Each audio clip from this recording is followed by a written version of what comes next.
A day in Malleshwaram. ನಮಸ್ಕಾರ. Instagram ಅಂದಿ ಮಲ್ಲೇಶ್ವರಂ ಅಂತ ತಕ್ಷಣ ನೆನಪಾಗೋದು ಬರೀ ಶಾಪಿಂಗ್ ಅಷ್ಟೇನಾ? ಇಲ್ಲ, ಅಲ್ಲಿರ್ತಕ್ಕಂಥ ರುಚಿಕರವಾದ ಫುಡ್ ಕೂಡ. ನಾನು ಹೋಗಿದ್ದು ಅನಂತಮ್ ಕೆಫೆನಲ್ಲಿ ಮಸಾಲಾ ದೋಸೆ ಹಾಕ್ತಾ ಇದ್ರು. ಅದಕ್ಕೆ ಸುರಿದಿರೋ ಬೆಣ್ಣೆ ಮಾತ್ರ ಆಹಾ ತುಂಬಾ ಸಗದಾಗಿತ್ತು. ತಿಂತಾ ಇದ್ರೆ ಕರ್ಗೋಗ್ತಾ ಇತ್ತು ಬಾಯಲ್ಲಿ. ಅದಾದ ನಂತರ ನಾವು ಆರ್ಡರ್ ಮಾಡಿದ್ದು ಬಜ್ಜಿ ಏನ್ ಹೇಳ್ತೀರಾ, ಹಂಗೆ ಎಷ್ಟು ಸಾಫ್ಟ್ ಆಗಿತ್ತು ಅಂತ ಅಂದ್ರೆ ತಿಂದ್ಮೇಲೆ ಗೊತ್ತಾಗುತ್ತೆ. ಆದ ನಂತರ ನಾವು ಒಂದು ವಾಟರ್ ಮೆಲನ್ ಜ್ಯೂಸ್ ಕುಡ್ಕೊಂಡು ಮಲ್ಲೇಶ್ವರಂಗೆ ಹೋದವರು ಮಂತ್ರಿ ಮಾಲ್ಗೆ ಹೋಗದೆ ಇರ್ತೀವ. ಆ ಮಂತ್ರಿ ಮಾಲ್ಗೆ ಒಂದು ವಿಸಿಟ್ ಕೊಟ್ಟು ಅಲ್ಲಿ ಮ್ಯಾಂಗೋ ಫೆಸ್ಟಿವಲ್ ನಡೀತಾ ಇತ್ತು. ಮ್ಯಾಂಗೋ ಫೆಸ್ಟಿವಲ್ ನಲ್ಲಿ ಒಂದಿಷ್ಟು ಮ್ಯಾಂಗೋ ಜ್ಯೂಸ್ ಕುಡಿದು ಮ್ಯಾಂಗೋನ ಟೇಸ್ಟ್ ಮಾಡಿ ಅಲ್ಲಿಂದ ಹೊರಟ್ವಿ. ಮ್ಯಾಂಗೋನ ಬಿಟ್ಟು ಬರಕ್ ಮನಸ್ಸೇ ಆಗ್ತಿರ್ಲಿಲ್ಲ. ಆದ ನಂತರ ನನಗೆ ಕಾಣಿಸಿದ್ದು ಇಂಡಿಯನ್ ಸ್ವೀಟ್ ಹೌಸ್. ಅದು ನನಗೆ ಫುಡ್ ಕ್ರೇವಿಂಗ್ಸ್ ನಲ್ಲಿ ಸ್ವೀಟ್ ಕ್ರೇವಿಂಗ್ಸ್ ತುಂಬಾ ಆಗುತ್ತೆ.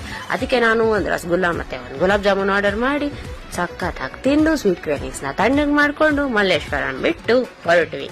ಇತ್ತೀಚೆಗೆ ಬರೀ ತಿನ್ನೋ ವಿಡಿಯೋಸ್ ಆಗ್ತಿದ್ದೀನಿ ಅಂತ ನೀವು ಮಾತ್ರ ದೃಷ್ಟಿ ಬಿಡಬೇಡಿ. ಇದೇ ತರದ ಕಂಟೆಂಟ್ಗೋಸ್ಕರ ನನ್ನ ಫಾಲೋ ಮಾಡಿ.